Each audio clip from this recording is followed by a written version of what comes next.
प्रस्तुत काल आपण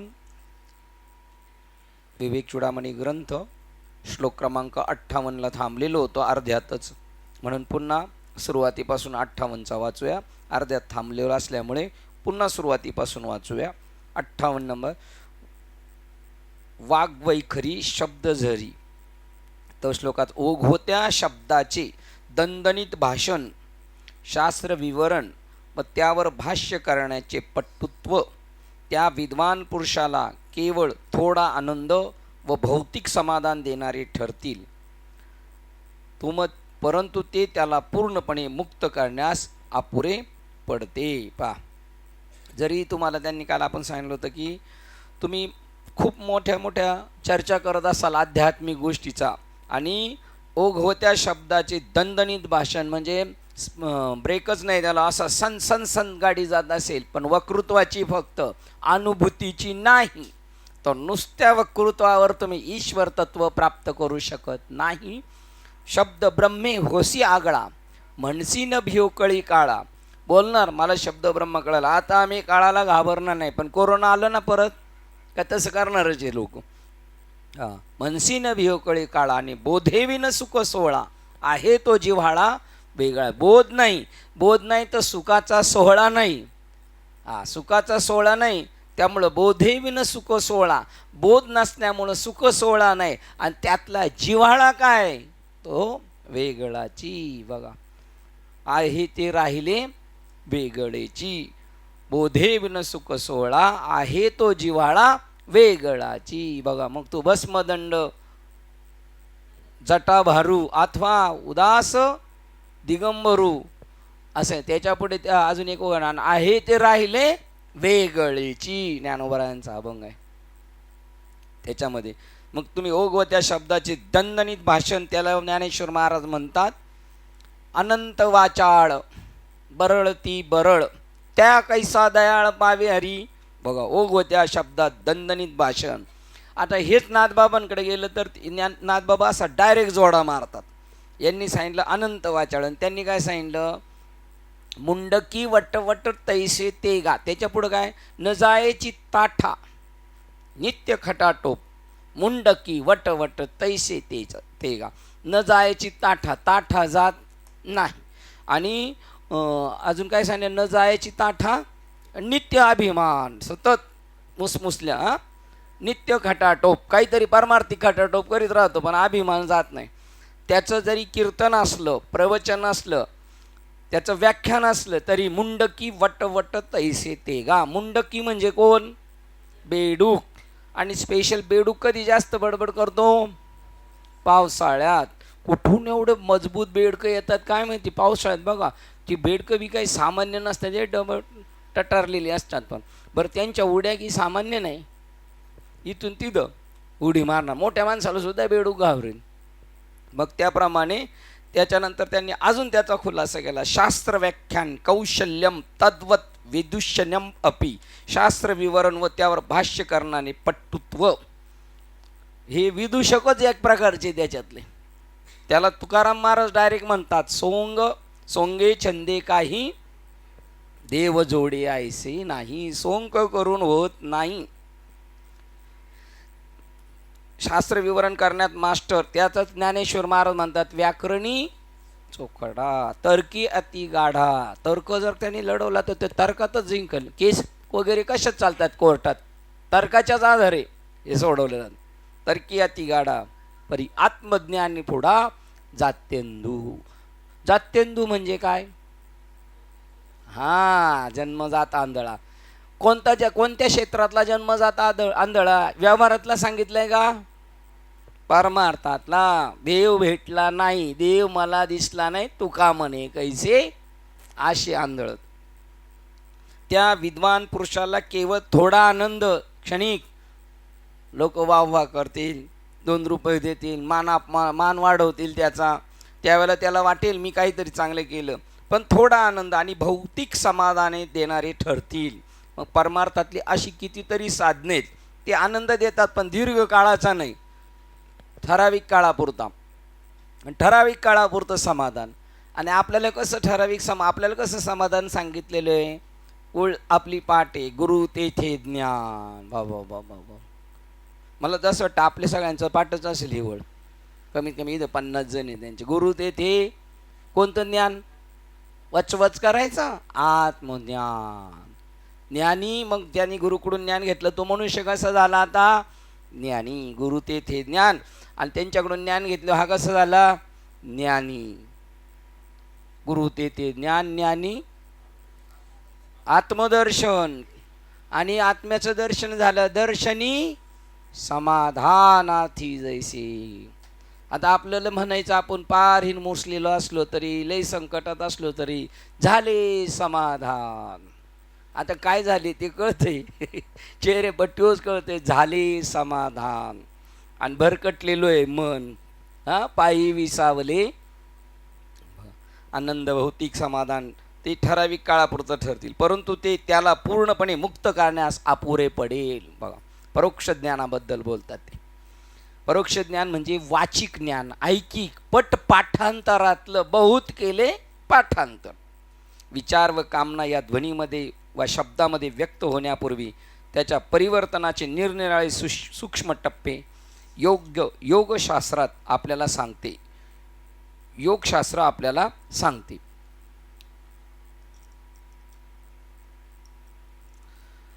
विचार हे शब्दामध्ये अभिव्यक्त होण्यापूर्वी 4 टप्प्यांनी रूपांतरित होत असतात. बघा कशी भाषण येते म्हणले. पहिलं भाषण कसं सांगितलंय? परा, पश्यंती, मध्यमा आणि वैखरी. आणि आपल्याला या 4ही वाचनांचा आधार घेऊन धाग्याने धागा पकडून, मागे एखादी सांगितलं होतं दृष्टांत. राजकुमारीवर एका सामान्य माणसाचं प्रेम जडलं, ती म्हणली मला त्याच्याशी लग्न करायचं. अट्टो म्हणला, पण तिला ठेवलं होतं एवढ्या उंच ठिकाणी आणि सिक्युरिटी कालीन खूप टाईट. मग आता तो तिथपर्यंत पोहोचणार नाही, ती तिथपर्यंत पोहोचू शकत नाही. मग त्यांनी काय केलं? तिने काय सोडलं? वरून धागा सोडला. मग धाग्याला काय केली? आणि रस्सी बांधली काथ्या, तो वर गेला पहिला. मग काथ्या गेल्यावर त्याला नाडा बांधला, आणि तो नाडा वर गेला, आणि तो नाडा वर बांधून मग खाली उतरला. म्हणजे पायरी पायरी पायरीने पायरीने.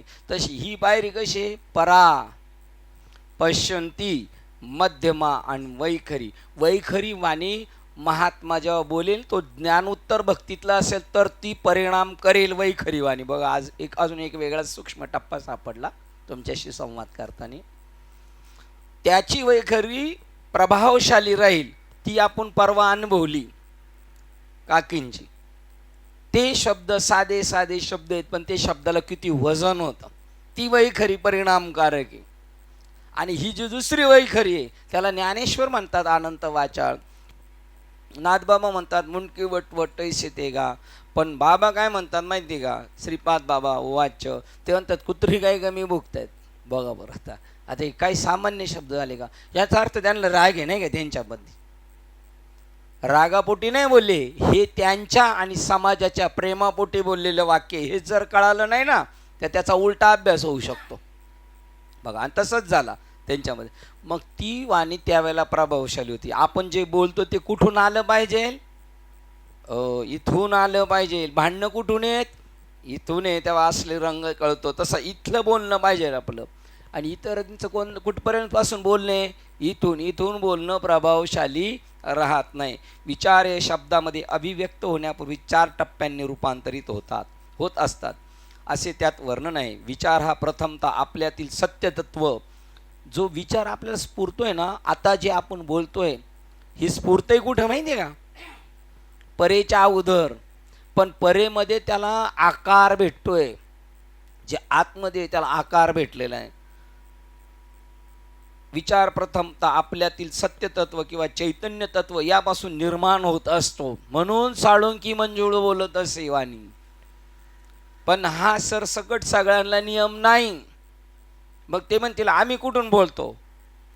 तुम्ही याच्यातून बोलताय. आणि ते त्या स्वरूपाशी तादात्म्य पाहून बोलतात. ते आता दिसतात ते पण आहेत ते. पाहता दिसतात ते पण आहेत ते. तुमचं जे मुख्य उद्दिष्ट आहे ते आहेत. कोणतं? विचार प्रथमतः आपल्यातील सत्यतत्व किंवा चैतन्य तत्व यापासून निर्माण होत असतो किंवा त्याच्या संपर्कात असतो आजूबाजूला तो विचार आपल्या डोक्यातला. आणि आपण जे गेलो बाबाकडं तो विचार कुठं होता बघा. तुम्ही म्हणता आपण तर काहीच केलं नाही, मग आपण कसे काय पोहोचलो इथपर्यंत? तर तो ईश्वराच्या भोवती होते ते आपले विचार, आणि ईश्वरापासून ते विचार बाहेर पडले, तू या दिशेने जा.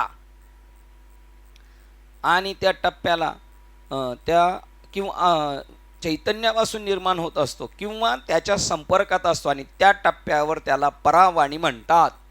जे तुम्हाला आपल्याला सुचतंय ते देवाच्या संगतीत आहे, हे दुसरं वाक्य आहे. आणि पहिलं वाक्य काय आहे? ते देवाचंच वाक्य आहे, निर्माण होत असतो. ते वाक्य कुठून निर्माण झालं? ईश्वरापासून. किंवा दुसरं, ते ईश्वराच्या संपर्कात टप्प्यात असतं. त्यावेळेला ते कुठे येत असतं? परावाचेमध्ये येतं. आणि त्यावेळेला ज्ञानेश्वर महाराज म्हणतात, मी परेहून वैखरी कैसे सांगे, परेहून परते बोलणे खुंटले. मग काय मौनात पण भाषणे, न बोलता कळतं एकमेकाचा संवाद काय चाललाय. न बोलता तो कोणता? तर ते डायरेक्ट तिथलं कॉन्टॅक्ट आहे. परे परे हुन परते बोलणे खुंटले वैखरी कैसे ने सांगे. परेच्या तिथं काय झालंय हे तिला आता बोलता येत नाही. तिथं वाचा पांगुळली, तू का म्हणे वाचा राहिली खुंटीत. आणि पुढे झाले चित्त समाधान. आणि नाथबाबाच्या भागवतामध्ये वाचा जेथीच्या तेथे पांगुळली, अपाद ती ज्ञानेश्वरी, ते वाचा जेथीच्या तेथे पांगुळली. आणि भागवतमध्ये काय? हा चित्त चैतन्य होता भेटी हर्ष बाष्प पुलंकांकित रोमांच उन्मनी दृष्टी पुंजाळे. तिथं वाचा खुंटीत राहिली, वाचा जेथीच्या तिथे तिथल्या तिथे राहिली ती परावाणी जेव्हा म्हणतात, जेव्हा तो पूर्वीपेक्षा स्थूलतर स्थितीमध्ये असतो आणि अवगत होणाऱ्या त्याच्या अस्तित्वाच्या या टप्प्यावर त्याला पश्यंती वाणी म्हणतात. आता त्याच्यामधली थोडीशी क्वालिटी कमी झाली, म्हणजे तो देवाच्या संगतीत नाही किंवा संपर्कात नाही, आता थोडासा देवापासून लांब. ती पश्यंती वाणी, तिचं थोडं अस्तित्व कमी होणं म्हणजे क्वालिटी कमी होऊन जडत्व स्थूलत्व आलं, ज्याची आपल्याला जाणीव झालेली आहे. असा तो विचार आता आंतरिक बनावटीच्या अवस्थेतून भाषेच्या मुशीत जातो बघा. आंतरिक बनावटीच्या अवस्थेतून म्हणजे थोडी कसर होऊन पुढे चाललाय, तो मुशीत जातो. आणि तो विचार दुसऱ्याला सांगण्याच्या हेतूने काही शब्द खुणांच्या मालिकेत उतरवण्याच्या प्रयत्नाच्या स्थितीत असतानाच्या अवस्थेला मध्यमवाणी म्हणतात. कधी कधी आपण बोलण्याचा प्रयत्न करतो पण दुसरा बोलायला लागलो लगेच स्टॉप होतो. मग जो स्टॉप झालाय, फक्त इथं आता प्रगट व्हायच्या अगोदर ते शब्द तिथं रेडी आहेत, सन सन सन सन चालू येते, त्याला मध्यम म्हणतात. आणि मनाने सूचित केलेला शब्द खुणा ऐकू येतील इतपत शब्दात जेव्हा प्रत्यक्ष बाहेर फेकल्या जातात, इकडून फेकल्या आणि तिकडं ऐकल्या जातात, त्या वाणीला वैखरी वाणी म्हणतात. आणि ती वैखरी मी काय अनुभवतो ती कैसेनी सांगे, कशी सांगू शकते मी? कोणत्या मला निवृत्तीनाथांनी कोणत्या स्थितीत ठेवलंय, ती स्थिती मी शब्दात व्यतीत करू शकत नाही. खुणा शब्द ऐकू येतील इतपत शब्दात जेव्हा प्रत्यक्ष बाहेर फेकल्या जातात तेव्हा त्या विचाराच्या स्थूलतम अभिव्यक्तीस वैखरी म्हणतात. काल आपण इथपर्यंत आलो होतो. वेदांताचे काही अभ्यासक स्वतःस ज्या अनुत्पादक आणि बोलभांड चर्चामध्ये मग्न करून घेतात, त्यांचे निर्देशन करताना वैखरी या शब्दाने श्री शंकराचार्यांसारखे सर्व महात्मे अशा वाचाळांना हसतात आणि त्यांचा धिक्कार करतात. ही बोलतात कशाबद्दल?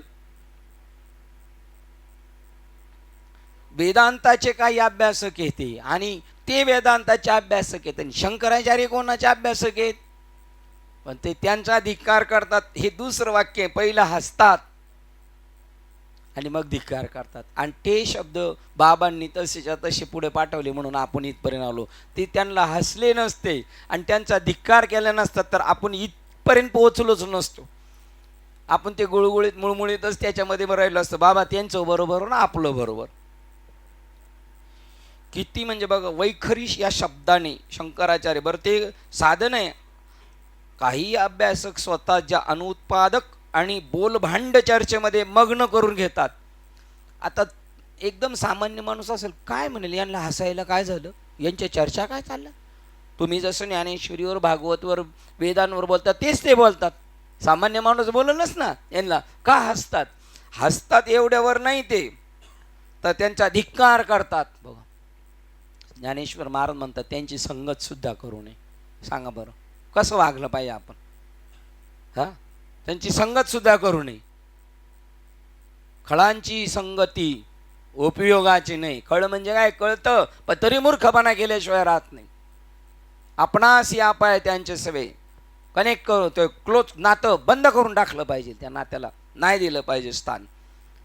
काय वाक्य आहे त्यांचं डायरीमध्ये? आत्मज्ञान निज दृष्टी न देखी जाणारा तया नारा गोष्टी करूच नाही, बोलू नये. अजून ज्ञानेश्वरीमध्ये सांगतात, मूळ नक्षत्रावर जन्मलेल्या मुलाचं जसं थोबाड पाहू नये तसं त्यांचं तोंड सुद्धा पाहू नये. मुक्ताबाईच्या सनदमध्ये 18व्या अभंगाचं काय सांगितलं? जळो त्याचे तोंड काळेबाई, जळो त्याचे तोंड काळेबाई.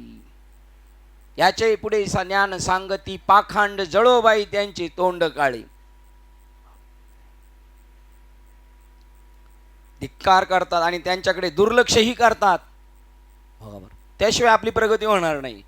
जर त्या एखाद्या झाडाला वर करायचं असेल तर त्याच्या बाजूचं सगळं काढून गबाळ फेकून दिलं पाहिजे, त्यालाच खुरपणी म्हणतात. तर त्या झाडाला ते पावर भेटल, ते वाढल, नाही तर हे त्याला उजरूच देणार नाहीत.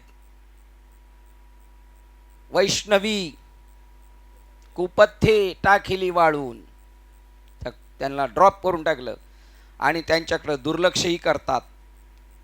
टेबलाभोवती बसून केलेल्या ढीगभर चर्चेपेक्षा मुनीश्वरांना तद्विषयक रतीभर साधना अधिक पवित्र वाटत असते, जास्त वाचाळपणापेक्षा. आणि हेच वाक्य स्वामी विवेकानंद म्हणतात, लय वाचाळपणे परमार्थ करण्यापेक्षा एखादा चांबार जर चपला करीत असेल आणि त्या जर समाजाच्या उपयोगाच्या असतील तर याचं वाचाळपणा काहीच किमतीचा नाही. हा त्याच्या किमतीचा आहे, तो समाजाच्या काहीतरी कामाला येतो. हा नुसती बडबड करतो, त्याचा काही उपयोग नाही.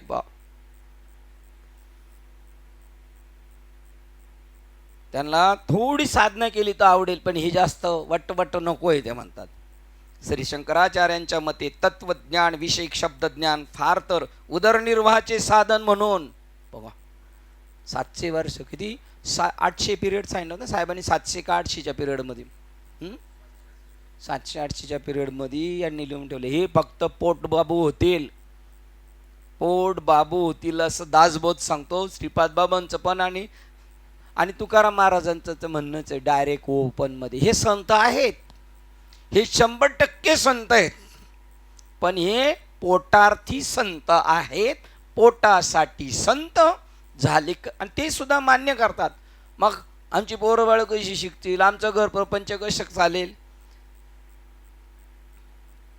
आता एक वाईट शब्द बोलतात बिलाड्यात, पण तो नाही मी बोलत. तिथे म्हणले तुला कोणी हे करायला सांगितलं? मग हे उद्योग तुला कोणी करायला सांगितले? तू नीट तिकडं काम करत बसायचं तुझं. आणि जोग महाराज सांगतात भंग्याचा धंदा करावा माणसाने वाटलं तर, पण हे काम करू नये. बघा किती निकराची लढाई आहे त्यांची. भंग्याच्या एकाला त्यांना एक कीर्तनकाराने विचारलं होतं आणि आपणला बनाच एकाने विचारलं, मग आम्ही हेच करतो तर काय करायचं? हे तुम्हाला कोणी करायला सांगितलं?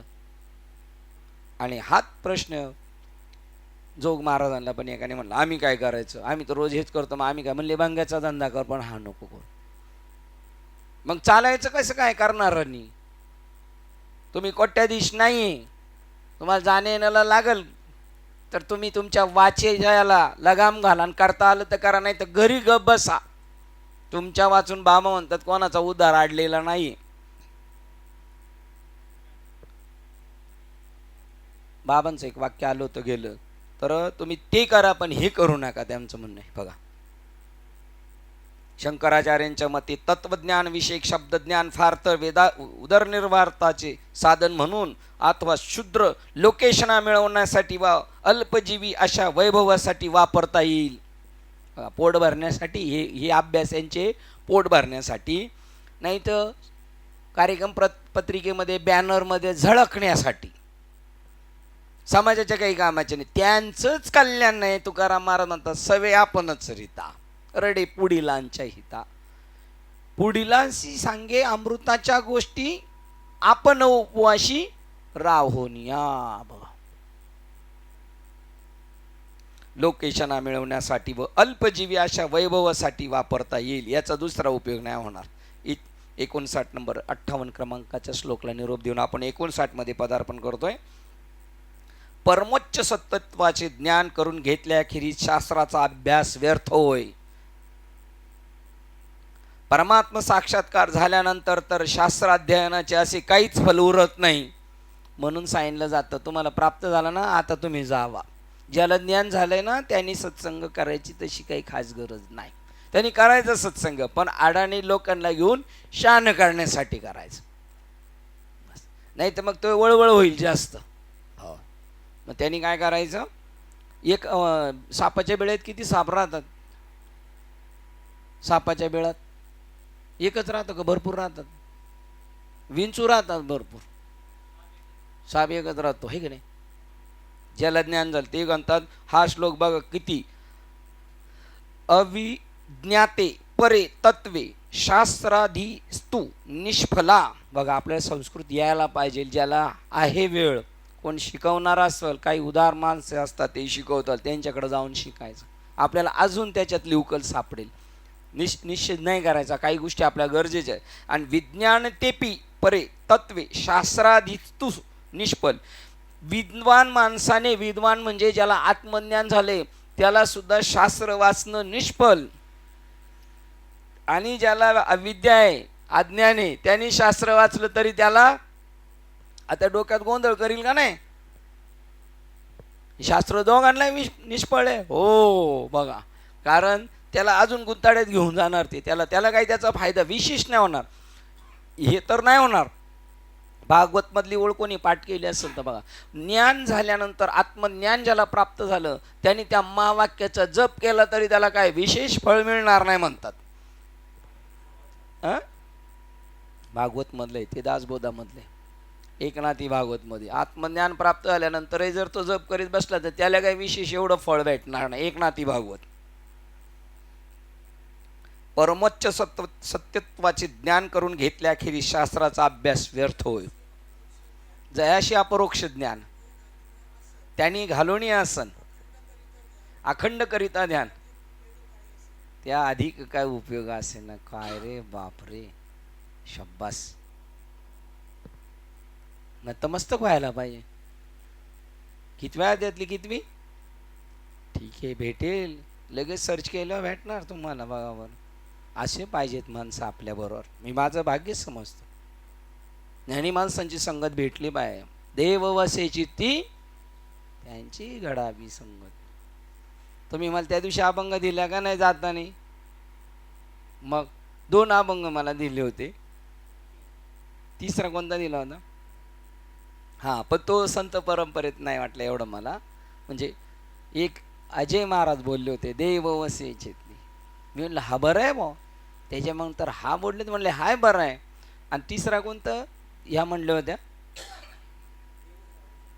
देव झाले अवघेजन गुणदोष हारपले. पण तो संत मागणी बरं याच्यात न बसल्यामुळे हे 2. तरी नानांशी आमचं बोलणं झालं. शेवटी नाना तुम्ही माझ्यावर आरोप नाही केला, विचारता एक आणि करता एक.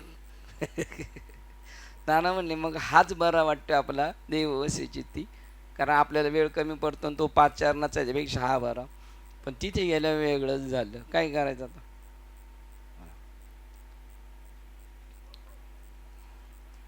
कुठून कुठे गेलो आपण? हा, मला पाठव. हा, हे वाक्य किती लोकांना शान करू शकतंय. आणि तरी त्या येड्या जर त्याला झाले आणि त्याचा बाबा म्हणला बस बस बस बस अजून, मग काय होईल साहेब? भात झाला, चालू दे जा चालू दे जा. ते काही काही कीर्तनकार फार हुशार. ते म्हणतात चकवेवा पण एकदा बोलले, खाली जळगाव वरती चिखलगाव आणि मधी पण मधी चिखलगाव, खाली जळगाव, वर तांदूळवाडी. असं होतं म्हणले. बघा असं आता किती भाताचा नाश केला म्हणले. शिजल्यावरी जाळ वाया जायाचे लक्षण. बरोबर, किती म्हणजे सीमित पाहिजे कोणती गोष्ट. आता सकाळी चूल पेटवतो आणि धड धड धड धड, इकडे बाळा बाळावर ये. नको नको वर ये मला, म्हणजे मामीला अडचण करायचं. तू बॅग ठेव, बॅगेत काय असेल ते जंभोळ ठेवा विनायक तुमच्याकडं. काय चाललं होतं? शिजल्यावरी जाळ वाया जायाचे लक्षण. तयाशी साधने साधन, हा तुम्ही म्हणले होते सावधान आणि प्रज्ञावंत, विश्वासू आणि सावधान, सापेक्षी, सावध साक्षेपी विशेष, प्रज्ञावंत आणि विश्वासू, तयाशी साधने सायास करणेचे न लगे.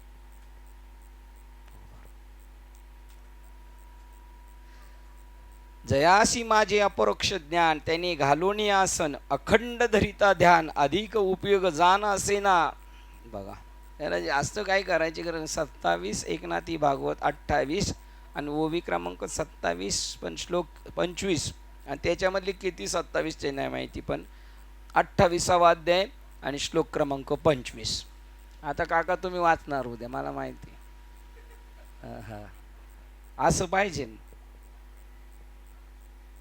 तो ऐकतानीच माणूस समजतो हा ऐकणं डोक्यात घेतो म्हणजे उद्या बघायलाच पाहिजे. आता याच्याकडं कोणाकडं 28वा अध्याय आणि 25 नंबरचा श्लोक.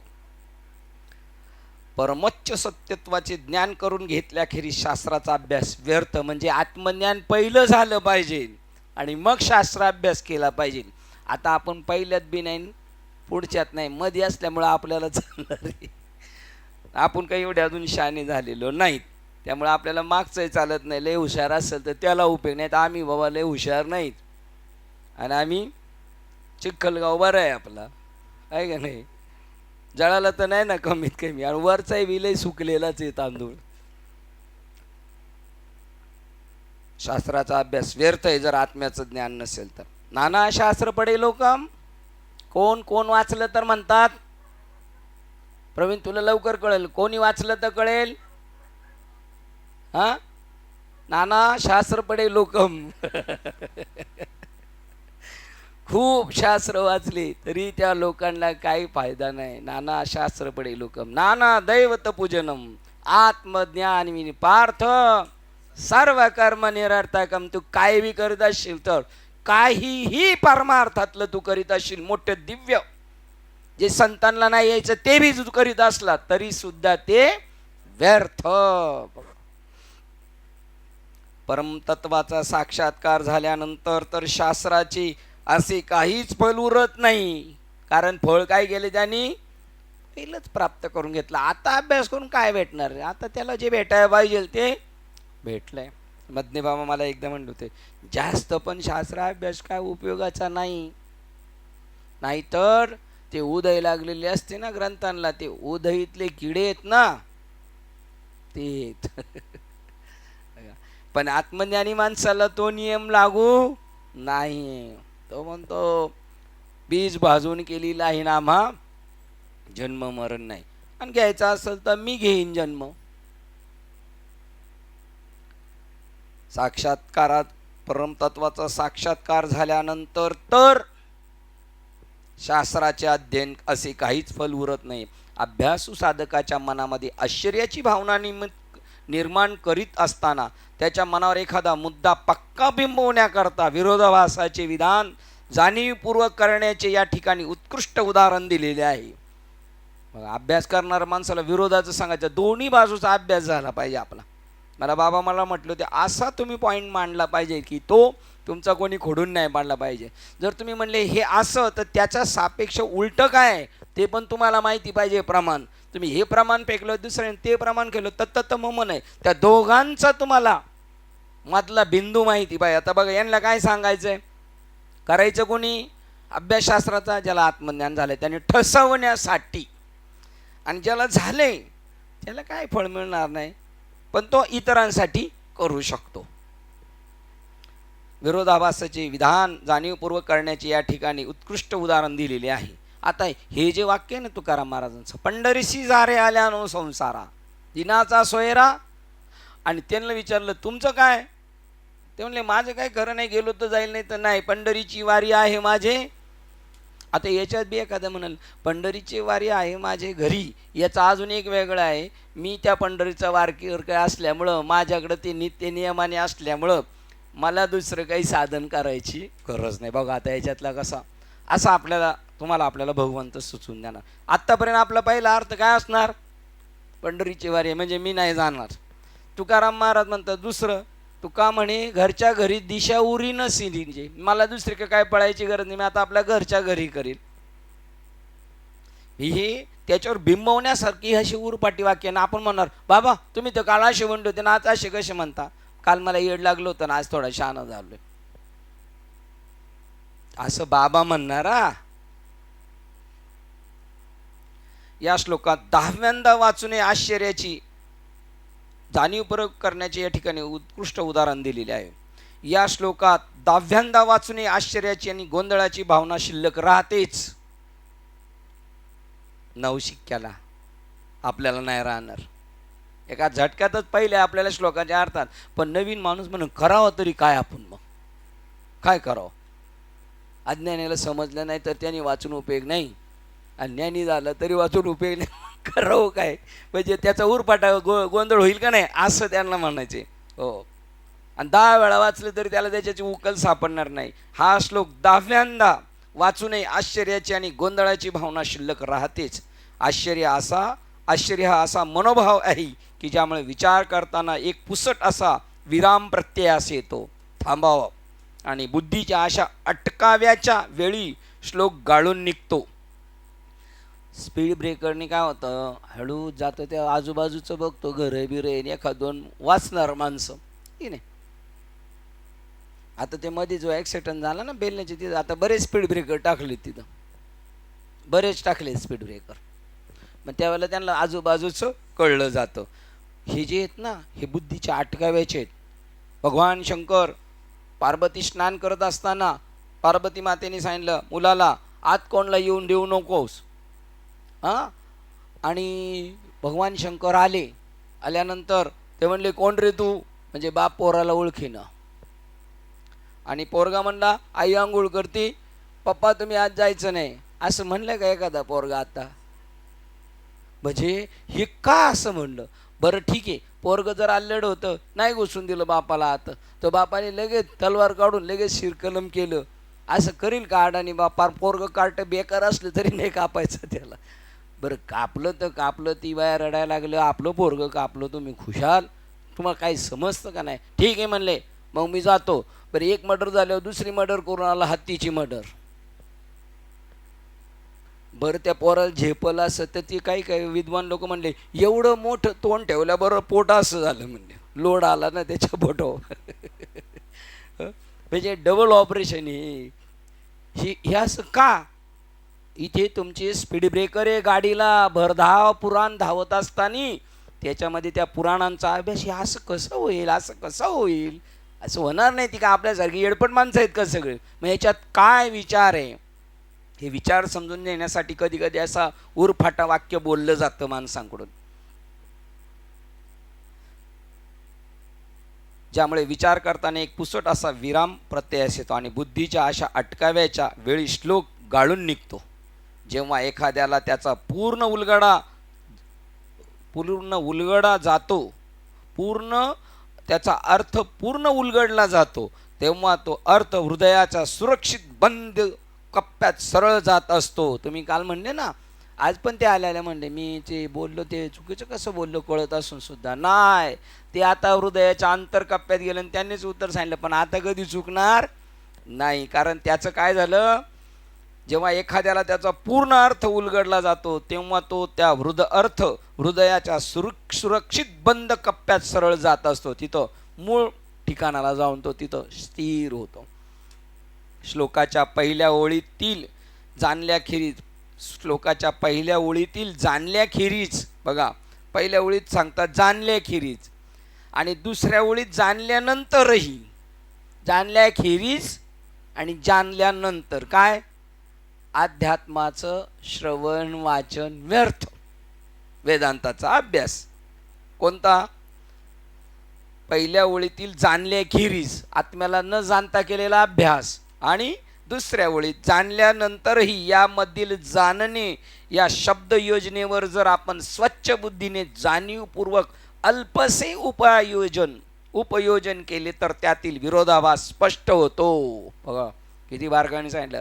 ते दोन जाणल्या खेरीज आणि जाणल्यानंतर आता खेरीज बी बाजूला काढायचा, जाणल्या खेरीजचा खेरीज आणि जाणल्यानंतरचा नंतरही बाजूला काढल्या, फक्त काय राहिला जाणल्या.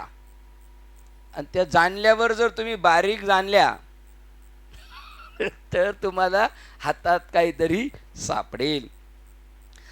जाणणे या शब्द प्रयोजनेवर जर आपण स्वच्छ बुद्धीने जाणीवपूर्वक अल्पसे उपयोजन, बघा जाणणे या शब्दावर स्वच्छ बुद्धीने परत जाणीवपूर्वक नेमकं काय सांगायचं म्हणजे PhD करा असं त्यांना म्हणायचंय. या शब्दावर तुम्ही काय करा, PhD करा. अल्पसे आणि लई नका जास्त वेळ दे, थोडा पण जाणीवपूर्वक विचार करा. नाही मी असं सहज बोललो होतं, असं सहज बोललो, तुला कान पाडला पाहिजे, मग सहज बोलून गोंधळ नको ना करू, जाणून बुजून कर ना. जाणीवपूर्वक अल्पसे उपाययोजन केले तर त्यातील विरोधाभास स्पष्ट होतो. याच्या दोन वाक्यात विरोध काय आहे तर त्याचा मूळ केंद्रबिंदू सापडू शकतो. या दोन्ही उदाहरणामध्ये जाणण्या शब्दशः, जाणणे याचा शब्दशः आणि लाक्षणिक असा निरनिराळा अर्थ होतो. पहिल्या ओळीत त्याचा अर्थ बुद्धीने आकलन केल्यानंतर, तर दुसऱ्या ओळीत अनुभूती करून घेतल्यावर असा अर्थ घ्यावा. हे फक्त बुद्धीने जाणलं, आकलन केलं, पण अनुभूती नाही घेतली तर व्यर्थ आहे. आणि दुसऱ्या याच्यात सांगितलं अनुभूती करून घेतल्यावर व्यर्थ आहे. बघा कळलं ना. ह्या शब्दाच्या संदर्भात हा श्लोक म्हणजे सत्य तत्व प्रतिपादन करणारे एक स्पष्ट विधान ठरते. त्यांना नेमकं अंतिम फायनल निर्णय सांगायचा, अंतिम सत्य सांगायचे, असं पण नाही आणि असं पण नाही, त्या मधल्या स्थितीत तुला पोहोचायचंय. आता दुसरं निष्फळ होईल म्हणजे काय होईल, दुसरं निष्फळ होईल म्हणजे फळाला फळ येत नाही, फळाला फळ येत नाही म्हणजे तुला फळ भेटलं आणि पहिलं तुला फळच येणार नाही आणि तर फळ मिळालंय त्या फळाला आता परत फळ भेटणार नाही, असं दुसरं वाक्य. या अर्थाच्या संदर्भात हा श्लोक म्हणजे सत्य तत्व प्रतिपादन करणारे एक स्पष्ट विधान ठरते. वेदांत ग्रंथ काही निर्देशित करतात, यांचे यथायोग्य बौद्धिक गुणग्रहण जोपर्यंत आपल्याला झाले नाही, आपण वाचलं पण आपल्याला त्याच्यातलं नीट कोडं उलगडलं नाही.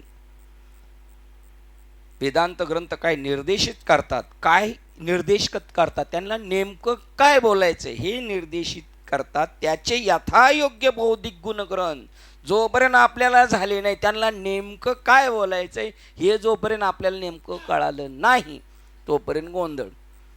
तुमचे बीडचे बाबा नाही का म्हणले, एकाने मंडळी लग्न कोणाचं केलं, कोणाशी केलं, कन्नड मुलीशी केलं, आणि ती काहीतरी वेळ तर आपल्याला माहीत नाही, तर एकदा झालं हे स्टेशन कोणतं, दोनदा झालं हे स्टेशन कोणतं, माहिती आहे का तुम्हाला, ऐकले ना तुम्ही पण ऐकले नाही, तीनदा झालं हे स्टेशन, तर ती काय म्हणायची, काय बाबा मला माहीत नाही का, असं काहीतरी बोलायची, त्याचा अर्थ व्हायचा. हां माईक दे त्यांच्याकडं, बोला ना. सुंडू कुंदरी बोलायची, सुनू सुनकुंडरी. एकदा झालं, दुसरं स्टेशन आलं सुनकुंडरी, दुसरं झालं, तिसरं, ते म्हणलं येडा समजतो का, दिली कान पाडून ठेवून. कोणी केला कानडी भ्रतार, कानडीनी केला मराठी भ्रतार, एकाशी उत्तर एकाचे उत्तर एक नाही. ती काय बोलती ते याला कळाली ना, हा काय बोलतो याला, तसंही तो होणार ते म्हणतात जर कळालं नाही तर. त्यांना नेमकं काय बोलायचं हे जर आपल्याला कळालं नाही तर गोंधळ होईल असं त्यांना म्हणायचं. तुम्ही सांगा हे कीर्तनात, आता पाठ करा. तसंच शास्त्राचं झालंय, शास्त्र एक सांगतं आणि समजणाऱ्याला नीट समजत नाही, म्हणून त्यांनी आरोप कोणावर केला, शास्त्रावर, म्हणजे त्या बाईवर आरोप केला. ती काय, त्याचा अर्थ काय होता तो मला माहिती नाही, तुला नाही ना माहिती. त्याचा अर्थ आहे ना, असंच झालंय, अर्थ लोपली. याला बघा दृष्टांताला हा सिद्धांत आहे, म्हणजे तुम्ही ना आपण एकच वाचतोय म्हणायचं ना, ऐकतोय. काय निर्देशित करतात, नेमकं वेदांत ग्रंथ काय निर्देशित करतात याचे यथायोग्य बौद्धिक गुणग्रहण जोपर्यंत आपल्याला झाले नाही तोपर्यंत समजायचं आपली बुद्धी कशी आहे. अजून नीट समजत नाही म्हणलं काय समजायचं, आपली बुद्धी कशी आहे, जड जड.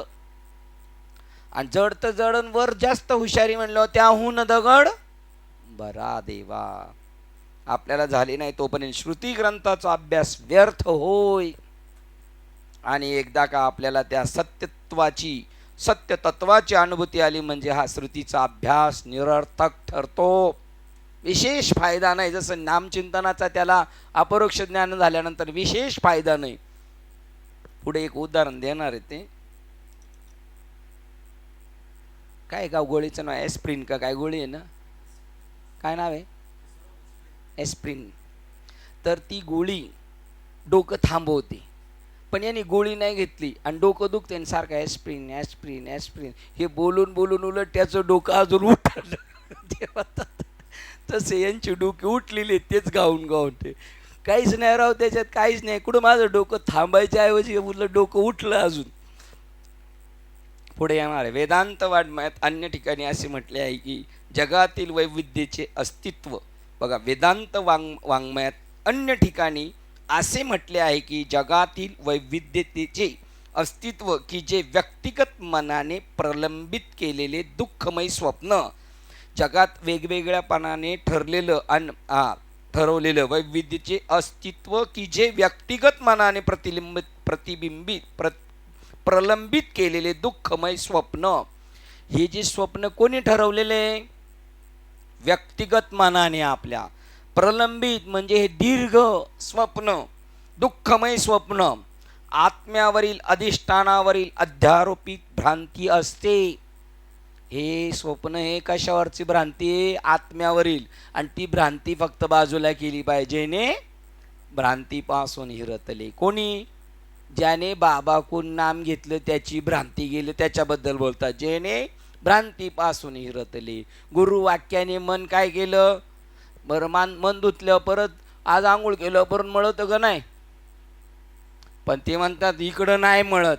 आणि याचा अर्थ आता मळलं, याचा अर्थ अजून नीट धुतलेलं नव्हतं. महामळे मन होते जे गांधले, शुद्ध चोखाळले. स्फटिक जसं त्याच्यावर ठेवलेलं अक्षर सुद्धा दाखवतं, कलर दाखवतो, फूल असेल तर फूल दाखवतं, कलर दाखवतो, तसं मन झालं आता. जर आपल्या डोक्यात काही काही भिरभिर येतंय तर समजायचं अजून मन धुतलं नाही. नुसतं म्हणलो मन धुतलं, पण मन धुतलं. अधिष्ठानावरील अध्यारोपित भ्रांती असते, रश्शीवर दिसणारा साप आहे. आणि हे दुःखमय स्वप्न आहे. जोपर्यंत ती रश्शी पडलेली आणि तिचा निवाडा नाही झाला आणि तो रोज जर बसत असेल आणि आजारी माणूस अंथरुणावर पडलेला आणि त्याच्या कोणच येत नाही आणि 8 दिवस झालं रश्शी तिथंच आहे, तर 8 दिवस तो काय समजणार, तो सापच आहे. ते अंतता नाकारणे हा सर्व वेदांचा आटापिटा असतो. तुम्ही जे ठरवले तुमच्या डोक्याने जग ते तुम्ही बाजूला काढून टाका. हा वेदांताचा अभ्यास आहे का? तुम्ही जे डोक्यात ठरवलंय दुःख बांधवडी आहे हा संसार, या प्रमाणाला कॅन्सल करायचंय तुम्हाला, त्याच्यावर ताण आणायचा. कोण म्हणतं दुःख बांधवडी, संसारच आहे, नाही तर ते दुःख बांधवडी अजून इथपर्यंत तुम्हाला पोचायचंय. पण तुम्ही जोपर्यंत चिटकले तोपर्यंत तुम्हाला त्याच्यातून बाहेर काढण्यात आहे. याच्या काय नादी लागले, हे दुःख बांधवडी. ते अंतता नाकारणे हा सर्व वेदांचा आटापिटा असतो. जे काही दिसत असते ते भूत नसून एक निरुपद्रवी खांब आहे. रात्रीच्या वेळेला खांब दिसतो घाबरतोय, त्याच्यावर काय म्हणतोय, भूत आहे भूत आहे. आणि सगळ्या वेदांताचा अभ्यास कशासाठी आहे, त्या खांबावर दिसणारं भूत काढण्यासाठी. बरोबर का नाही? कोणत्या खांबावर भूत दिसतंय, जे जे भेटे भूत, ते भूत कोणावर दिसतंय, कोणत्या खांबावर दिसतंय, आत्मस्वरूपाचा स्तंभ खांब आहे. तुम्ही असे स्थिर पाहिजे. बोटीला स्थिर कधी करू शकतो, नदीच्या कडेला ती झाडाला नाही तर एखाद्या खुंटीला बांधल्यानंतर, तसे तुम्ही स्थिर झाले पाहिजेत. बघा ना उदाहरण किती व्यवस्थित देतात.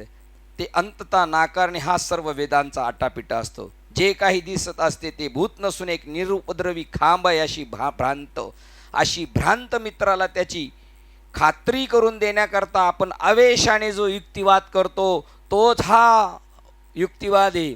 एखाद्याला वाटलं मला भूत लागलं, तेव्हा आपण त्याला इतकं कॉन्फिडन्सने सांगतो, अरे नाही बाबा तू थांब आहे, मी सांगतो ना, मी पाहिलं नाही, चल ना तू पाहिला.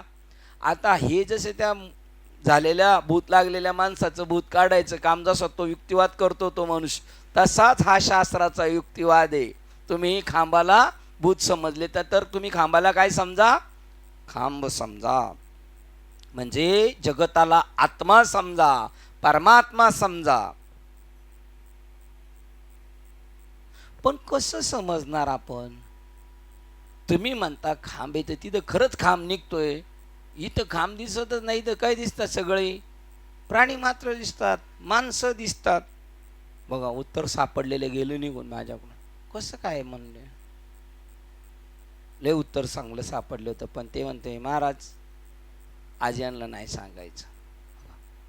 कोण म्हणते? ते महाराज म्हणतात एक नंबर उत्तर सापडलं होतं, पण गेलं. तुमच्याकडे बघून उत्तर गेलं निघून. तुमच्याकडे बघून कधी कधी आठवतं, कधी कधी हो तुमची कल्पना जात नाही. उत्तर नाही सापडलं, पण तरी बघू आपण परत एक पाऊल मागं जाऊन. जे काही दिसत असते ते भूत नसून एक निरुपद्रवी खांब आहे अशी भ्रांत मित्राला त्याची खात्री करून देण्याकरता आपण आवेशाने जो युक्तिवाद करतो तोच स्नायूचे निर्देशन करणारी श्रुती होय. ती श्रुती जेवढे ग्रंथ आहेत ते त्याचं सांगतात, अरे बाबा भूत नाहीये खांब आहे, भूत नाहीये खांब आहे. आठवलं मला का? त्याच्या डोक्यातली दृष्टीरूपी बुद्धी, 4था अध्याय बुद्धी, परमात्म सुख निधान, देख परमात्म सुख निधान, साधावा या योगी जन, न विसंबिती अंजन, उन्मेष नेत्री. उन्मेष म्हणजे काय?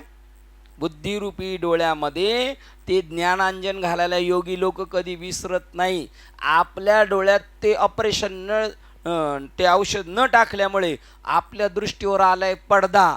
म्हणजे आता आपल्याला हॉस्पिटल आणि डॉक्टर लहाने यांच्याकडे जावं लागेल दृष्टीवरचा आलेला तो पडदा बाजूला काढण्यासाठी.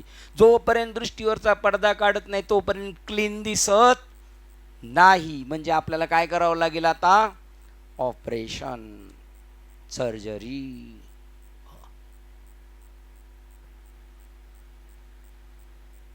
पडळ फेडीले पूर्वजन्मी पाप केले त्याच्यात आहे का?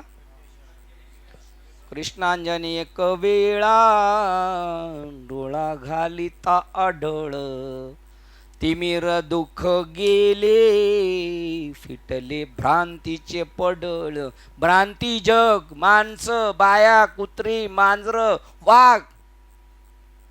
तिमिर दुःख गेले, तिमिर म्हणजे अज्ञानाचं दुःख गेलं, फिटले भ्रांतीचे पडळ.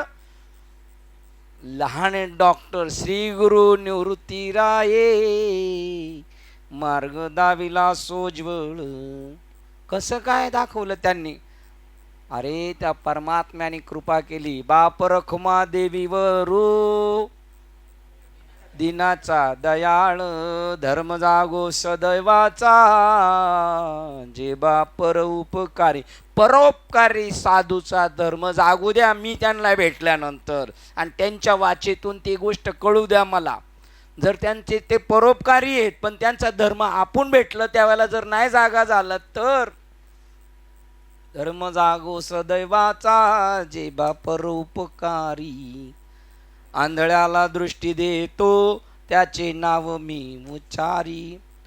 तुम्ही म्हणाल आता एखाद्याने ऐकलं तो म्हणाल साधू परोपकारीच असतात, त्यांचा धर्म जागवायला कशाला पाहिजे? असे मी साधू पाहिले तर अनुग्रह घ्यायला आल्यानंतर त्यांना म्हणले याला द्यायचा नाही तुमच्या घरात, जाऊ द्या खाली.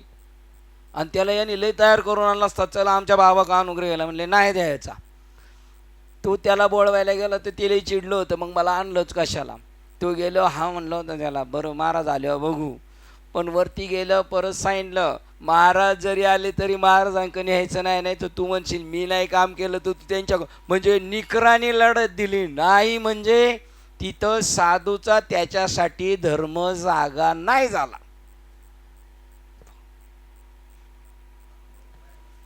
अरुण बाबा या, ती यांची खंजिरी आणली का? खंजिरी नाही आणली? खंजिरी वाजित आणा यांना. ततडम ततडम ततडम ततडम यावर. तुम्ही काय म्हणले? मानापानाचा असतो.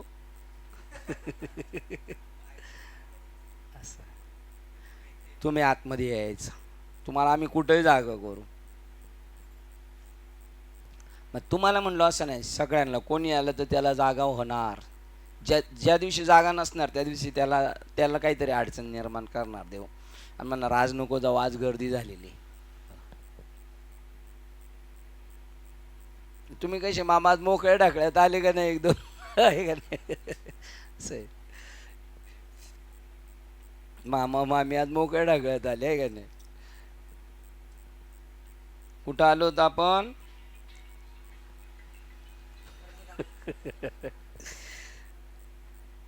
धर्म जागो सदैवाचा. हा, अनुग्रह दिला नाही. परत सांगितलं तू दुसऱ्या महाराजाकडे येशील, माझ्याकडे नाही काम झालं म्हणून. तसं करू नको. त्याला पूर्ण बांधून टाकला.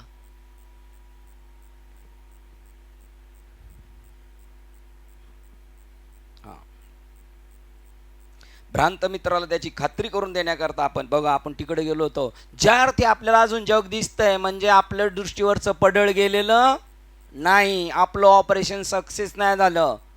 असं कसं होईल? नाम तर एवढं पॉवरफुल आहे, ऑपरेशन सक्सेसच होतं. मोठ्या डॉक्टरांकडे गेलो आम्ही. कोणत्या? लहान साहेबांकडे गेले ना तरी असं आहे का 4, 6, 10, 15 जरी फेल झाले तरी चालतात, पण 85 झाले ना पक्के, तर ते असं होतं एखाद्या वेळेला. त्याचं कारण ते डॉक्टरांचा दोष नसतो. तो दोष कोणता आहे?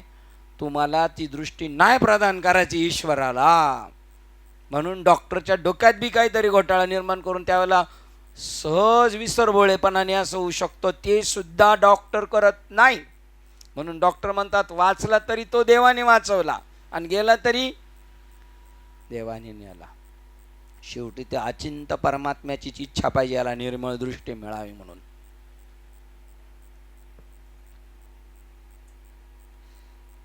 भ्रांत मित्राला त्याची खात्री करून देण्याकरता आपण आवेशाने जो युक्तिवाद करतो तो स्नायूंचे निर्देशन करणारी श्रुती होय. साहजिकच म्हणून आत्मप्राप्ती झालेल्या व्यक्तीला उत्तम उत्तम श्रुती ग्रंथ वाचून श्रुती माऊलीच्या प्रचंड अकर्तेपणाबद्दल सौम्यपणाने का होईना हसूच आले पाहिजे. आमची बहीण इथून प्रवचन करत होती तेव्हा ती म्हणली, तुम्ही जरी म्हणले महाराजांचं लय महाराजांनी असं केलं तसं केलं, तर महाराज म्हणतात बोलून द्या, आपण काहीच केलेलं नाही. ठीक आहे म्हणणार नाही मी केलेलं आहे. महाराजांना बद्दल आपण म्हणणार महाराजांनी आमच्यासाठी लय केलं तसं केलं, पण महाराज जर एका दिवशी म्हणले आम्ही यांच्यासाठी केलं, तर महाराजाला त्यांना बाई काही कळलेच नाही. काय प्रमाण? वेदाशी बाई काही कळलेच नाही, बाबांशी बाई काही बाई कळलेच नाही. बाबा म्हणतात ती प्रमाण सुद्धा म्हणतात, महाराज आज आम्हाला घ्या ना तुमच्या दिनवाल करून, आम्ही किती दिवस इथे फिरत असतात. ते म्हणले आम्हाला घ्या ना तुमच्या दिनवाल करून. त्यांना सौम्यपणे हसूच येईल. काय केलं करून करून यांनी? काय केलं? तो पहिला जे होता तेच, याचं भूत काढलं म्हणून त्यांनी भाव नाही खायचा त्या मित्राने. मग आपण तुझं भूत उतरवलं का नाही? अरे काय उतरवलं? जसं जे रिअल होतं तेच तू दाखवलं ना. तू काय स्पेशल काय भूत काढून टाकलं का? होतं का तिथं? पण तो म्हणतो आपल्याकडे आल्यावर आपण भूतबाधा उतरवतो म्हणल्यावर तो जर असं म्हणायला लागला का जो ज्याने उतरवले ज्याला खरं माहिती आहे तो. आज एकाने दाखवलं होतं यूट्यूबला, 2 जण बसले, मुलगा आणि मुलगी, 2 ओळखीचे पण दाखवलं अनोळखी. एक रिक्षात इकडून बसले, दुसरं पॅसेंजर आलं शेअरमधलं इकडून बसलं. पण बसायच्या अगोदर तो पॅसेंजरची वाट बघतो. अरुण बाबा सारखा असा बोळा बाबडा इकडं वाट बघत होता. त्यांनी मागून येऊन मुद्दाम ती बाईनी बी मुद्दाम अशी साडी सोडलेली ती मुद्दाम टायरमध्ये गुंतवली आणि चलो चलो भैया दोघं बसलो. पण त्यांनी मारलं सेल्फ निघाला आणि निघाल्यानंतर लगेच ते ओढून आल्याबरोबर त्याला वाईट वाटलं ना त्या रिक्षावर. अरे आपल्यामुळं घोटाळा झाला. तो गेला गाईमध्ये. ही बोलली बाबा बाबा क्या भैया. तेवढ्यात त्याने उचकलं आणि शिटाखाली तुम्ही पैसे ठेवता का नाही घेतले काढून आणि परत येऊन बसला. चलो चलो लेट हो रहा है. पण यांनी काय केलं त्याने उठताना ती गाडीची चावीची वायरच तोडून टाकली. तो म्हणला. मग ती बाई म्हणली आम्हाला लेट होतं आम्ही चाललो निघालं. म्हणजे याचा अख्खा धंद्याचा दिवस तर गेला खोटी करून आणि पैसे नाही. तो पण दुसऱ्याने पाहिलं होतं यांचे हे चिटर आहेत म्हणून त्यांनी दोघांना हे पकडून दिलं. आणि हे दाखवत कसे होते आम्ही हैराण झालो आम्ही फसलो असा बोलबोलाय. तो म्हणतो मी काय केलं काय नाही उलट उलटं केलं. तू त्याला सांगितलं मी भूत काढलं म्हणजे काय होतं त्याला पहिलं भूत होतं अशी कल्पना. त्याची काय कल्पना काढली पाहिजे भूत नाहीच आहे खांबच आहे बाबा भूत नाहीच आहे खांबच आहे बाबा. आणि दुसरा म्हणला जा मी काढून टाकलं. अरे काढून टाकलं. तो म्हणेल परत या गोळीची एवढे दिवस पावर आहे किती दिवस परत ती गोळीची पावर उतरली का याला परत चालू. पुढे आलो तर आपण पलटी मारलं पान बरोबर. त्याला स्मित हास्यच येणार. आणि ज्यांना सत्यत्वाची ओळख पटलेली नाही त्यांच्यामध्ये श्रुती ग्रंथाच्या अभ्यासाने रतीभरही रोमांचकता निर्माण होणार नाही. आपल्याला जेवढा आनंद होतो ना याच्यामध्ये एक पॉईंटनी पण होणार नाही. काय ते शब्द बोजड शब्द क्लिष्ट शब्द आम्ही वाचून थकलो आणि म्हणतात लय भारी. त्यांना नाही ते अशी काही असतात ना कीर्तनाला लय अभ्यासू बसलेली ती अशी इकडं बघतील तिकडं बघतील समजायचं यांना रतीभर सुद्धा त्याच्यातला आनंद कळत नाही. हे असे त्याच्यामध्ये पडलेले गुळदगड लापशी बनवायला गुळ आणला फोडला आणि दुसऱ्याला आला फोन मोटर चालू करायचा आणि इकडं म्हणला टाक रे गुळ. यांनी फोडलेलं ढिपीतलं गुळ बी टाकला आणि तो दगडाला सगळा गुळ माकला होता. याला काय वाटलं आणि हलवतोय काल त्यांनी म्हणलं हा विरघळत का नाही गुळ. तो गुळ कोणता होता गुळ दगड. तो असे गुळ दगड शास्त्र अभ्यास करून बी निव्वळ म्हातारे झाले ते. पण ज्ञानी म्हाताऱ्याला हे राग नाही येणार. उलट ज्ञानी म्हातारा म्हणाल मी तरणा झालो तो हसल बरं झालं यांना जोडा मारला म्हणून. सत्यत्वाची ओळख पटलेली नाही त्यांच्यामध्ये श्रुती ग्रंथाच्या अभ्यासाने रतीभरे रोमांचकता निर्माण होणार नाही. आणि वेदांतात वाचतो की अशा अपक्क बुद्धीच्या माणसाला उपनिषदे म्हणजे केवळ शब्दच होत. बघा आपण वेदांतात वाचतो की अशा अपक्क बुद्धीच्या माणसाला उपनिषदही म्हणजे पोकळ शब्द. त्यांना ते पोकळ शब्दच वाटतात. कोणाला अपक्क. उदाहरण बघा कोणतं दिले एकदम प्रापंचिक उदाहरण दिलेले.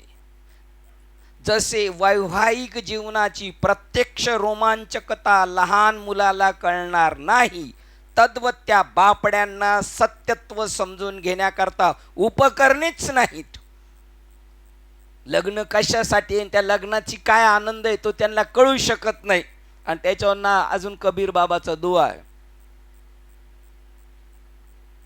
दुल्हन से मिला दुल्ही तो फिकी पडे. त्याच्या अगोदर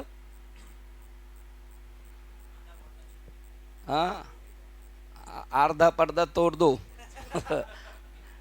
सुरुवात काय अर्धा पडदा छोड़ दो बिन पर्दे की बात और दुल्हन से दूल्हा मिले तो फीकी पडे बारात. काय वरात काय बँजो काय लाइटिंग काय जेवणं हे यांनी म्हणायचं. पण नवरा नवरीला भेटल्यानंतर त्यांच्या पुढं ते बारात आणि जेवणं सगळी फिकी. ते जे ते त्यांनाच कळणार नवरा नवरीला ते बिगर विवाहिताला कळणार नाही. तसं यांचा त्या प्रिय परमात्म्याशी या प्रियसीचा विवाह नाही झाला. भक्त प्रियसी आणि तो प्रियकर यांचे मिलाप नाही झाला तोपर्यंत तेथीचा आनंद कोणालाच कळणार नाही. हे त्यांना सांगायचंय. व्यवहाराचं उदाहरण घेऊन परमार्थ सांगायचं आहे. तद्वत त्या बापड्यांना वैवाहिक जीवनाची प्रत्यक्ष रोमांचकता लहान मुलांना कळणार नाही. म्हणजे ही कशी आहे हे बच्चे. तद्वत त्या बापड्यांना सत्य समजून घेण्याची उपकरणेच नाही म्हणजे यांची विकसित नाही झाली. बाबा म्हणले साधू एखाद्या वेळेला ज्ञान देईल एखाद्याला पण त्याला फलद्रूप होणार नाही. का? साधू मोकळ्या मनाचा माणूस आहे. जसं एखाद्या लहान मुलीचं लहान मुलाशी लग्न केलं आणि ते जरी राहत असले तरी त्यांना मुलबाळ होणार नाही, कारण त्यांच्या शरीराचा त्या अवयवांचा विकास झालेला नाही. तद्वत यांना हे धर्मग्रंथ वाचून त्यांना जे समजून घ्यायचं त्या उपकरणांचा त्यांचा काय नाही झाला, विकास नाही झाला. ती अजून अल्पज्ञमध्ये आहेत, त्यामुळे त्यांना कळणार नाही. त्या बापड्यांना सत्य तत्व समजून घेण्याकरता उपकरणेच नाहीत किंवा ते आकलन करण्या इतकी बुद्धीची परिपक्वता त्यांच्यापाशी नसते. म्हणजे अनपड, पण अनपड तर अनपड. भाव कोण खातं जास्त? भाव कोण खातं जास्त? चकवे बाबांचं वाक्य, हाती दीड पानन सदा वरतीच मान. त्यानंतर जेव्हा त्याचा विकास होईल, बघा त्याला बुद्धीची परिपक्वता त्याच्यापाशी नसते, तेव्हा त्यानंतर जेव्हा त्याचा विकास होईल तेव्हा त्यांना न शिकवताही उत्स्फूर्त समजू लागेल, जाणवू लागेल. त्यांच्या उपकरणाचा विकास झाला तर त्यांना न शिकताही उत्स्फूर्तपणे आतूनच समजू लागेल आणि जाणवू लागेल. आता समजू लागेल आणि जाणवू लागेल केवढा मोठा वाक्य आहे, पण केव्हा ते जर नाही त्यांच्या उपकरणाचा विकास झाला तरी हे म्हणतील आम्हाला उत्स्फूर्तपणे समजू लागेल, जाणवू लागेल. आम्ही 100% सांगतो, कधीच तुम्हाला जाणवू लागणार नाही, कधीच तुम्हाला देव भेटू शकत नाही. हे कलियुग आहे, आता असं राहिलं नाही. हे उत्स्फूर्तपणे सांगतील, कारण हे म्हणले आम्ही एवढे दिवस केलं तरी यांना नाही काय कळालं. तेव्हा मला त्या दिवशी गाडीत येताना येताही म्हणल्या आणि गलांड्याजींनी त्यांना अनुमोदन दिलं. पोचले त्या म्हणले आम्ही गावाला गेलो की लोक म्हणतात अजून दातातलं गेलं नाही. मग मी त्यांना म्हटलो काढा काढा आमच्या दातातलं, मग काड्या घेऊन मग तुम्ही काढा, तुम्हाला तेवढं तर करा का नाही, आमच्या मेहरबानी, आमच्या दातातलं गेलं नाही तर. म्हणजे असे मूर्ख स्वतः तर नाहीच, आपण तर तरणार नाही, पण दुसरा तरायला जातोय त्याला तरुण नाही द्यायचे. श्लोक क्रमांक 60 हा श्लोक पाठ करायचा आहे आता आपल्याला. पुढचं वाक्य केलं तरी चालेल. शब्दजालम महारण्यम. हे धर्मग्रंथ हे शब्दजाल आहे. या शब्दजालात दरवर्षी कितीतरी लोक फसतात. 10 लाखांमध्ये 9.5 लाख फसतात. 9.5 लाख सुद्धा नाही, किती साहेब? 9.5 लाख म्हणजे 50,000. त्याच्यामध्ये 10-5च तरतात, बाकी शब्दजालामध्ये सगळे फसतात. शब्दजालम महारण्यम चित्त भ्रमण कारकम. चित्ताला भ्रमित करतात हे वाङ्मय. जर साधू नाही भेटला तर तेव्हाच ते ग्रंथ उपयोगी आहेत. किती वाचलं तरी. तैसे शब्दजात अघवे ओलांडले, शब्दजात आलोडिले, तैच म्हणूये जैसानुकूल श्री गुरु होय. आधे में तुम आधे में हम. जे सगळं हा. पण याच्यात हे सांगायचं त्यांना, जेव्हा गुरु अनुकूल होतील तेव्हाच हे तुम्हाला कळालं जातील. आणि गुरु अनुकूल होणे जरी कळत असेल पण अहंकार जात नसेल तरी कोटी जन्म जाय पण माते न पवती. अहंकार नाही गेला साधन घेऊनही पण त्यांनी समजायचं माझ्यासारखा दुर्दैवी नाही. ज्याला साधन नाही मिळालं तो मेला तर चालेल. जो हॉस्पिटलपर्यंत पोहोचलाच नाही कोरोनामध्ये तो मेला तर काही नाही, पण कोरोना हॉस्पिटलमध्ये गेला आणि त्याला निघता निघता 2 इंजेक्शन ती मारली जास्त पॉवरची, म्हणून कितीतरी मेली. का? पॉवरबाज इंजेक्शन मारले, त्याच्या बॉडीने ते स्वीकारलं नाही. तसं शब्दजालम महारण्यम चित्त भ्रमणकारकम. आपल्या चित्ताला भ्रमित करणार आहे ते. किती मोठा माणूस असला तर तो भ्रमित होऊ शकतो. बघा किती बारकावा सांगितलेले यांनी. तत्वज्ञानावरील भाष्य म्हणजे स्वतःच्याच भ्रांतीमध्ये भटकणाऱ्या मनाला सहज हरून टाकणारी अशी अरण्य होत. या अरण्यामध्ये गुरु शिष्य पण समजणं, हे पण त्या अरण्यात मरणच आहे शेवट. मी गुरु आहे आणि हा शिष्य आहे. अंतिम सत्यापर्यंत पोहोचलीच नाही या जोड्या. या जोड्या एकत्र राहिल्या पण त्यांना बोध झाला नाही त्या बिचाराला झालं तर चालेल, पण याला नाही झाला तर याला नाही झाला तर जबाबदार कोण? याला नाहीच बोध झाला, पण हा याच्याबरोबर नांदून बी याला नाही झाला तर जबाबदार कोण? गावची मन सांगल का कोण? गावची मन. बादलीत पाणीच नाही आलं, आडात नाही तर पोरात येईल कुठून?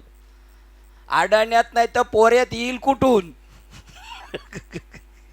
हे पोरे सगळे जग शिकायला येते आडाण्यांकडं.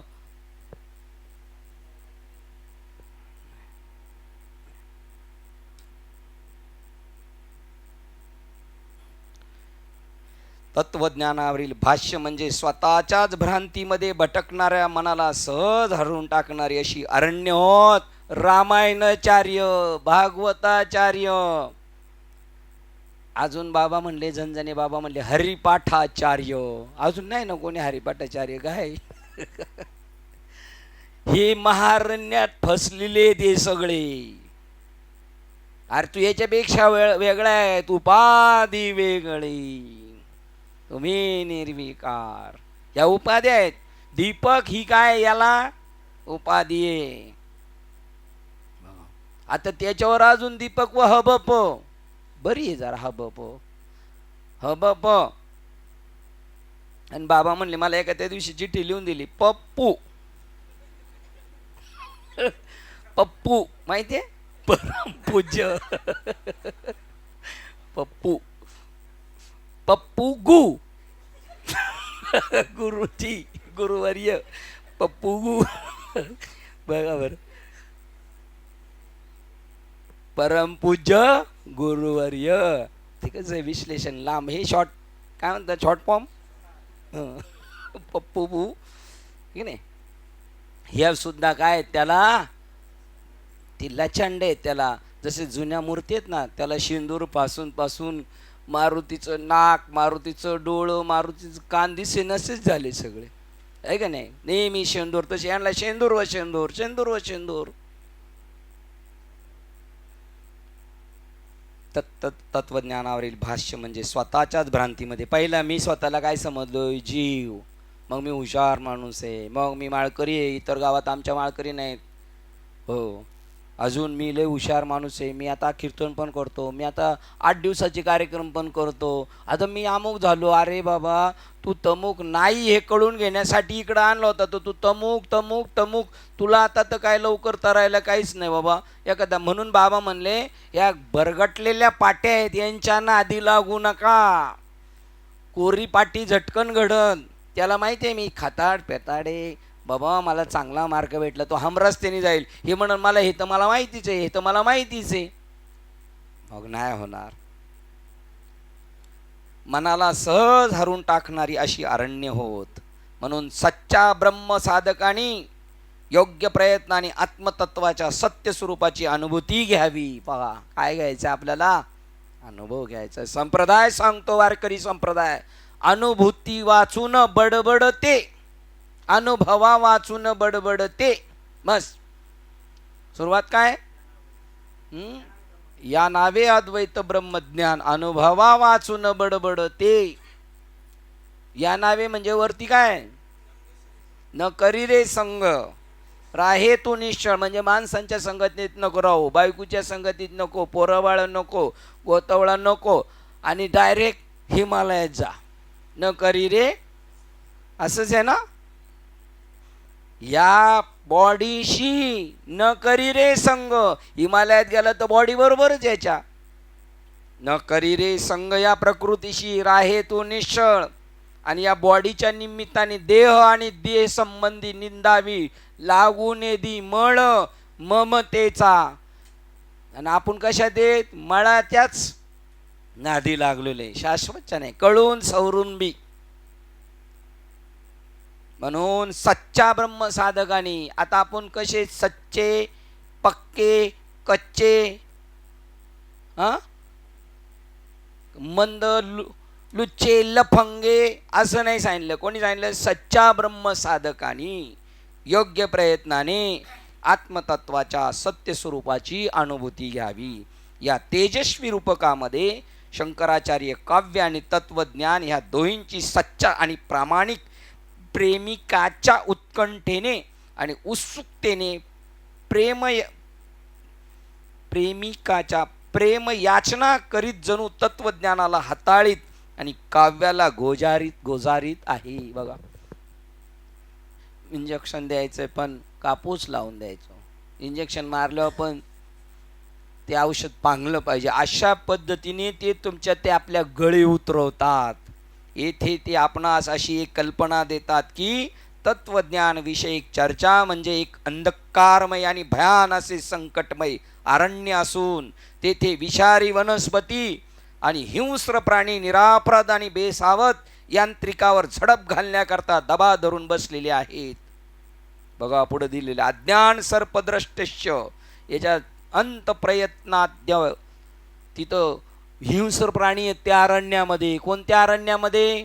अभयारण्यामध्ये हिंस्र प्राणी आहेत, वनस्पती हिंस्र आहेत. तुम्ही गेले तिथं राहायला आणि खाऊ नये ते खाणार तुम्ही, तर ती वनस्पती औषधी आहे का तुमच्या हितकारक आहे का विषारी आहे कसं कळेल? तर ते जंगलातले साधू लोक भूक लागल्यावर पाहतात, पक्षीच्या झाडावर बसले त्यांच्या झाडाची पानं खातात, तीच खातात ते. म्हणजे अक्कल कोणला जास्त आहे? ते आपल्याला विषारी. तसे त्याच्यामध्ये वनस्पती आहेत, पण कोणत्या वनस्पती आहेत? विषारी वनस्पती आहेत ह्या अरण्यामध्ये. परत अजून ह्या अरण्यामध्ये अजून कोणते? हिंस्र जनावर श्वापद आहेत आणि तिथून तुम्ही सापडाल, म्हणून त्याच्या नादी लागू नका. येथे आपणास अशी कल्पना देतात तत्वविषयक चर्चा म्हणजे एक अंधकारमय भयान असे संकटमय अरण्य असून तेथे विषारी वनस्पती आणि हिंस्र प्राणी हिंस्र प्राणी निरपराध आणि बेसावत यात्रिकावर झडप घालण्याकरता दबा धरून बसलेले असतात. नवीन माणूस त्याला काहीच माहीत नाही, ते तिथं फसू शकतो. तसा इथं जर तुमच्या बरोबर काय म्हणतात नावाडी किंवा ते इकडं नदीमध्ये इकडं तुमचा हित मित्र जर तुमच्या बरोबर नसेल, तिथला जाणकार नसेल त्या जंगलातला, कुठं राहायचं कुठं नाही ते धरून दबा धरून बसलेले असतात. प्रत्येक तत्वज्ञान दर्शक आपला मुद्दा प्रस्थापित करण्याकरता दुसऱ्याचे मत खोडून काढणारी भारतीय षडदर्शने म्हणजे कधी न संपणाऱ्या युक्तिवादाच्या वाकपट्टूंचे याच्याहून चांगले वर्णन असू शकणार नाही. हे दबा धरून बसलेले या आमच्याकडं गिराईक असतात ना, गिराईक काही ठिकाणी मग आपण गेलो तर तिथं गाडी आल्यानंतर ट्रेन आल्यानंतर या ना आमच्याकडं बॅग घ्यायला. त्याच्यात चांगला कोण वाईट कोण काय कळत नाही. अशी ही तत्वदर्शने आहेत. म्हणून शास्त्राचे भांडण जप तीर्थाटन उर्वीचे ब्रह्मज्ञान याचसाठी ब्रह्मज्ञान ठसण्यासाठी. आता हे सगळे म्हणतात ब्रह्मज्ञान आहेच नाही आणि त्याचा काय आपल्याला उपयोग नाही. ही हिंस्र प्राणी आहेत, तुमचा मनुष्य जन्म फेल घालवणारे, तुमच्या पिढ्या खाल्ल्या यांनी, आजा मेला पंजा मेला, बाप मसना गेला, देखत देखत नातू पंतू तोही तैसा झाला. जबाबदार कोण यांना? ते तर आमचे आजे पंजे तुमच्याबरोबर माळा घालून फिरत होते तरी त्यांना मोक्ष नाही. आणि एखादा सांगायला लागलं मोक्ष आहे तर त्याचं तुम्ही खंडन करता. ही हिंस्र प्राणी आहेत या जंगलामधली. अपायकारक वनस्पतींनी परिलुप्त अशा या अरण्यात एखादा निरापराध आणि बेसावध मनुष्य जर निष्काळजीपणे प्रवेश करेल तर दबा धरून बसलेल्या संकटांचा त्याच्यावर हल्ला होईल व त्याचा नाश होईल. लुटून नेणार आपल्याला. परिपूर्ण अभ्यासवृत्ती आणि महान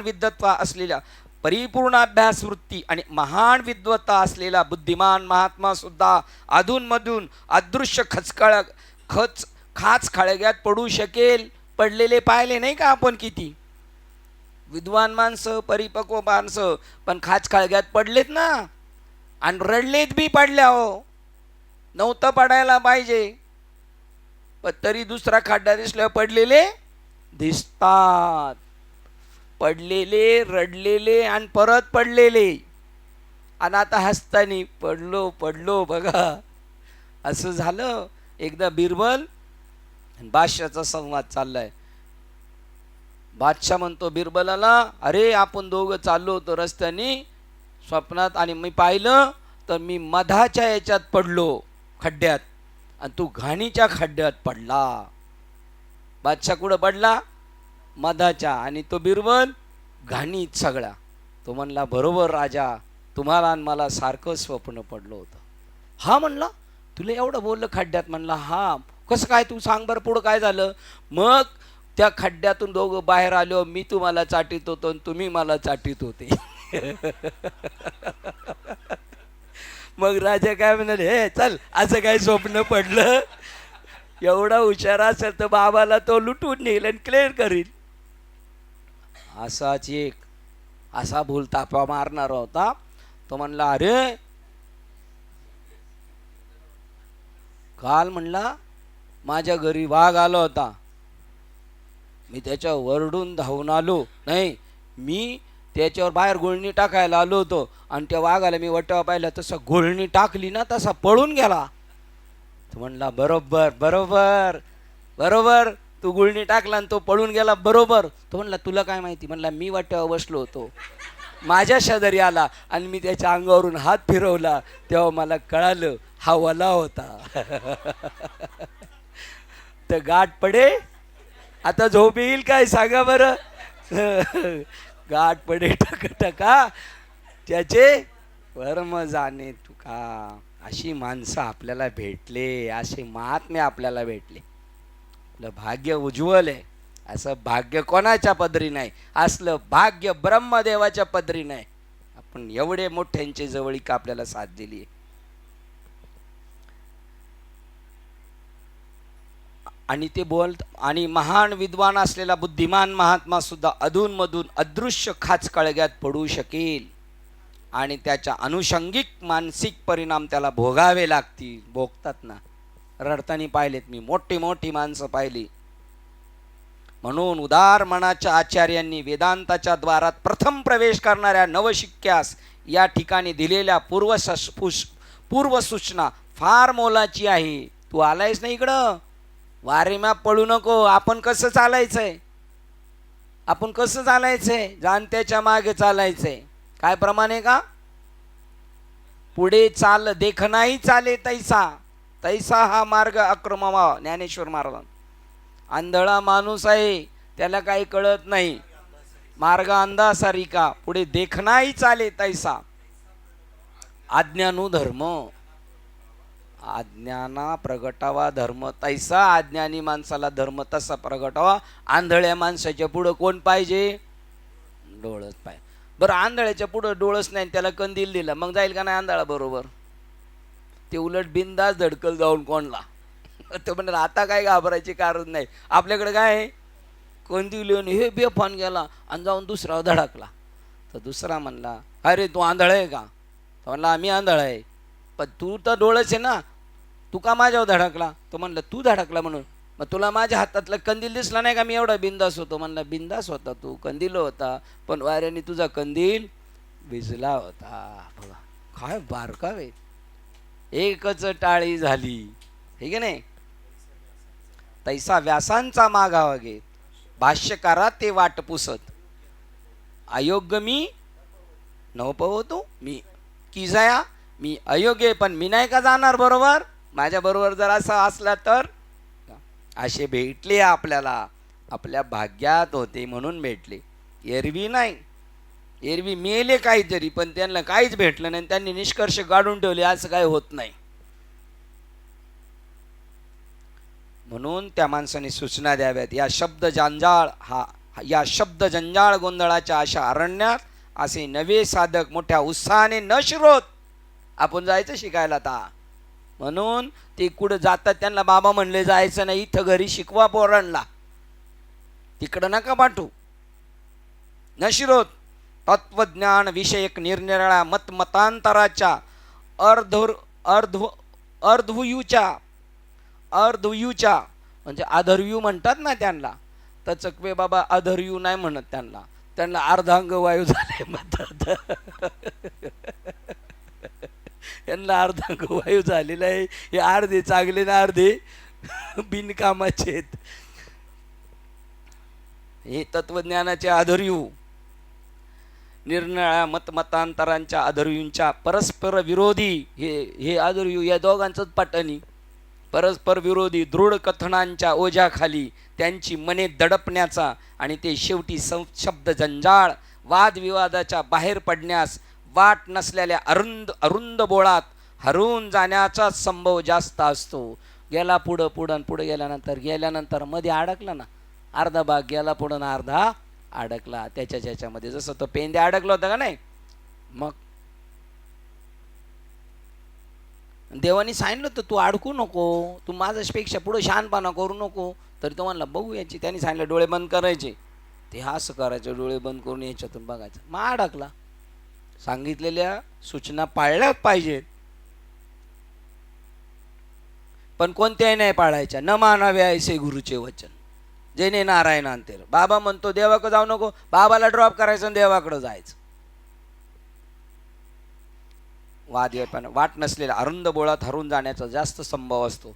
पुरेशी अधिकार संपन्नता प्राप्त केल्यानंतरच साधकाने उपासना आणि ध्यान साधना यांच्याद्वारा आत्मतत्वाचे सत्य स्वरूप समजून घेतल्यानंतरच त्याकरता आत्मविचार पद्धतीने प्रयत्न करण्यास सुरुवात करावी. आपले अधिकार, पुरेशी अधिकार संपन्नता आपल्याला मिळाले पाहिजे. ते आपल्याला सारासार विचार करण्याचे, मग त्या साधकाने प्राप्त केल्यानंतरच साधकाने उपासना करायची ज्या मिळालेल्या गोष्टीची, त्याचं ध्यान साधना याच्याद्वारा आत्मत्वाचे सत्य स्वरूप समजून घेतल्यानंतरच परोक्ष ज्ञान समजून घेतलं. हे असं आहे, अशा संतांकडे जायचं, असं करायचं, हे तीर्थक्षेत्रात शिकवलं जातं.